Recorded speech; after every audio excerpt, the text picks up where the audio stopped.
Good morning, Veritas. Today is Tuesday, June 9th, 2020. I hope everybody had a good day yesterday. Let's get right into our math assignment for today. It is in your Google Classroom. These are the first three problems as usual, and I'll post another video in a little while with the challenge problem, which I want everybody to try. Okay, so we got some word problems today. Okay?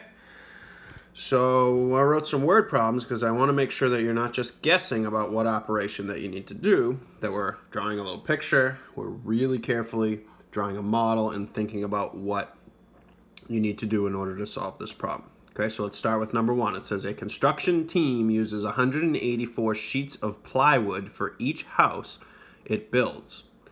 The team will build 12 houses this year. What's the total number of sheets of plywood the team will use to build all 12 houses? Okay, so first time with a word problem, I just read it. Kind of wrap my head around what it's talking about and what I might need to do. Okay, so now I'm going to go back with my pen and I'm going to annotate. A construction team uses 184 sheets of plywood. So if you don't know what plywood is, it's wood that construction team is using to build houses, right? So they use 184 sheets of plywood for each house it builds. The team will build 12 houses this year. So each of those 12 houses, it uses 184 sheets of plywood. So what I did over here is I drew 12 houses. 5, 10, 11, and 12. It says that each house gets 184 sheets. And they're building 12 houses. So each house here gets 184 for each one of them. Okay, now I don't really need to finish this. I will for you guys, but normally I would say, okay, I know what operation I need to do at this point because I'm doing repeated addition. We're doing 184, and we're adding that together 12 times to see how much they used on these 12 houses. All right, so repeated addition. If they use 184 on each house for 12 houses, we're going to do 184 plus 184 plus 184. We're going to add it up 12 times. Or, repeated addition is multiplication. So we're going to multiply 184 sheets of plywood times 12 houses, and that's going to tell us how many sheets of plywood that they will use to build all 12 houses. If each house is 184 and there are 12 of them, we do 184 times 12 to see how many pieces. Okay, so we're going to start in the ones place in the bottom right-hand corner here at the 2. What we're doing first, we're going to ignore the 110. We're just going to do 2 times 184. So 184 times 2. So 2 times 4 is 8. 2 times 8 is 16. 2 times 1 is 2, plus the one we carried is 3. So 184 times 2 is 368. That's our first partial product. That's part of our answer. Okay, but now we're done with the 2. We're now going to multiply this 1 times 184. But remember that 1 is a 1 in the tens place. So we're really multiplying 184 times 10. So what we got to do is hold the ones place with the 0. This is that step that you just have to put a 0 in the ones place to hold the ones place, because now we're on the tens place. So 10 times 4, what we're going to really do is 1 times 4 is 4. But notice how our answer here says 40, because this is really 10, and we're doing 10 times 4, which is really 40. So if we didn't put this 0 here, we would have put 10 times 4 as just 4, and then our place value would be wrong. So you guys are pretty good at place value at this point, so this should make pretty good sense to you. Okay, then we're going to do 1 times 8 is 8, right? It's really 10 times 80, which is 800, and notice it's in the hundreds place. Then we do 1 times 1, or 10 times 100, which is 1,000. 1 times 1, we put that in the thousands place. There's none here, so I'm going to just put a 0 there to help me line up all my place values. Okay, so we have our 2 partial products. We did 184 times 2 was 368. Then we did 184 times 10, which was 1,840. We just shifted 184. We shifted them all over once because we multiplied by 10. Now we're going to add these together. 8 plus 0, 6 plus 4 is 10, carry the 1. 8, 9, 10, 11, 12, carry the 1. And 1 plus 1 makes 2,000. So 2,208 sheets of plywood is how much they are going to need to build 12 houses. 2,208. Okay, so if you messed up there, you might have divided by accident. What I want you to do next for the next problem, or yeah, if you didn't do that for the first problem, I want to make sure that you stop right now and go back and draw a model to help you, because this model, it only took me a minute or so, but it helped me to make sure I was doing the right operation. Then if you did do that and you multiplied, check your partial products and try to find your own mistake. All right, that way you don't make the same mistake the next time. Okay, give yourself some snaps if you got 2,208. Nice work. Let's go to number 2. I'm gonna give myself a brand new sheet of paper. I drew a little model to help you guys. Number 2 says Charlie walked 5,432 feet in 6 hours. He walked the same number of feet each hour. Part A says how many feet did Charlie walk in 1 hour? And part B says how many feet did Charlie walk in 3 hours? So first we got to find out how much he did per hour. Okay, so I read it through once. Now I'm going to annotate. Charlie walked 5,432 feet in 6 hours. So 5,432 feet in 6 hours. The key here is he walked the same number of feet each hour. So we are making 6 equal groups out of 5,432 feet. So how many feet did he walk in 1 hour? So I drew a little model, right? Here's a little number line from 0 feet to 5,432 feet. Then on the top, I wrote hours, and I split it up into 6 equal groups because it says that they had the same number of feet each hour. So we have 6 equal groups. So each hour, he's going to walk the same number of feet until he gets to 5,432. So what we're doing here is we're taking 5,432 feet and we're dividing it into 6 equal groups. Because if we divide that into 6 equal groups, then we'll know how much he did for each hour. And then that'll give us our answer for 1 hour, because that'll be just one of those equal groups will be the 1 hour one. And then we'll have to do a little work to find out part B. Okay, so let's see. I'm going to get my red pen. I'm going to draw 6 equal groups, because that's what we're doing here with division. We're making equal groups, and they have to be equal groups. So we're dividing by 6. I have 1, 2, 3, 4, 5, 6 equal groups. Okay, so we have 5,000, but we have 6 groups. So I can't put 1,000 into each group, because that would be 1, 2, 3, 4, 5. That would be 6,000. We only have 5, so we can put 0 thousands into each group. We can't put 1,000 into each group. We're going to put less than 1,000 into each group. Okay, so now we're going to look at it. We're just going to use these 5,000. Since we haven't used them, we're just going to look at them as 50 hundreds, because every place value is 10 times bigger as you go to the left. So this is 5 times 10. This is 50 hundreds. So 5,000s is 50 hundreds, plus the 4 more hundreds here make 54 hundreds. So how many hundreds can we put in these 6 groups if we have 54 of them? We can put 9 hundreds into each group. So each of these groups could get 900 because we had 54 hundreds. So we can put 9 of them into each of those 6 groups. Oh, I missed one here.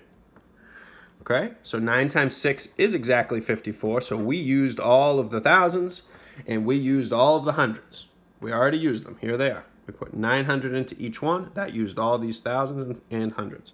So now we're going to bring down this 3. We have 3 tens. If you have 3 tens, you can't put a 10 into each group because there's 6 groups.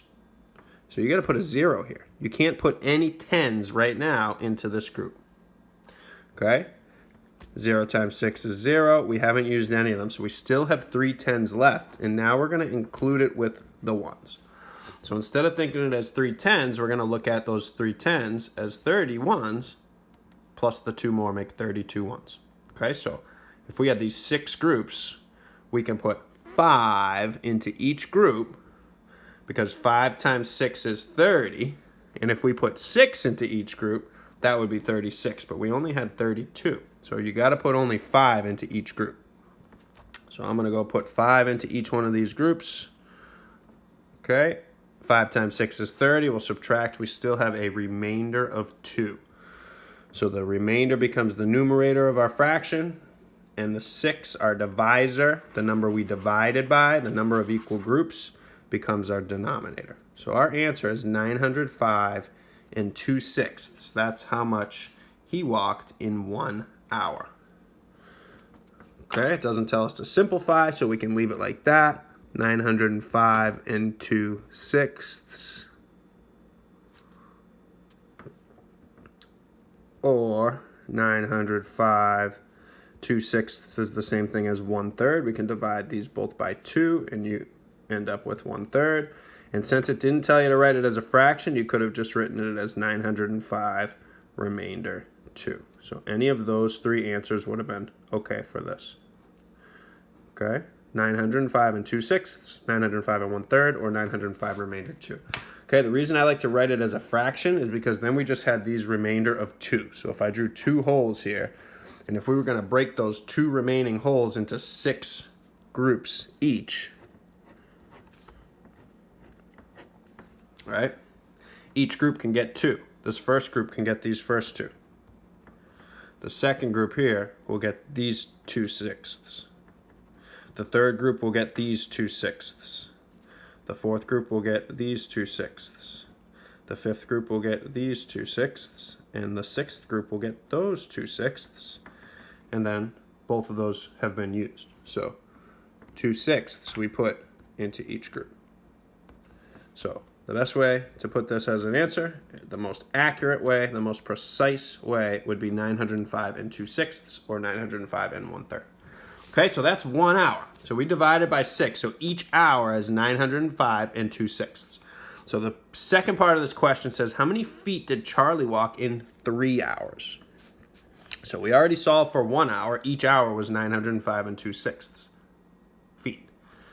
Now, to find 3 hours, we're going to have to multiply that number times 3. Or we could add up 905 and 2/6 3 times. We're basically taking 3 of those groups. Okay, so 905 and 2/6. Ooh, times 3 is going to be a little bit hard to do, right? So what we're going to do is 905 times 3, then we'll do 2/6 times 3. Okay? So first we'll do 905 times 3. Let me get some new paper. Then we have to do the fractional part times 3 as well.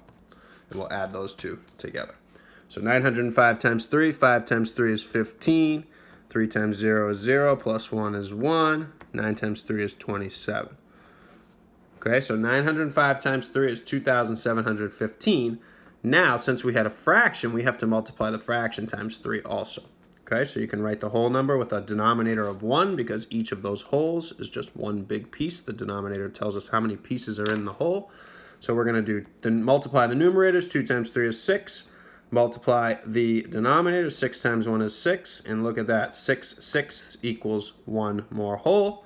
So we're going to add the 1 more hole to this. And we end up with 2,716 exactly. Since this turned out to be 2/6 times 3 of those groups, turns out to be another 1. So we're just going to add that 1 to 905 times 3.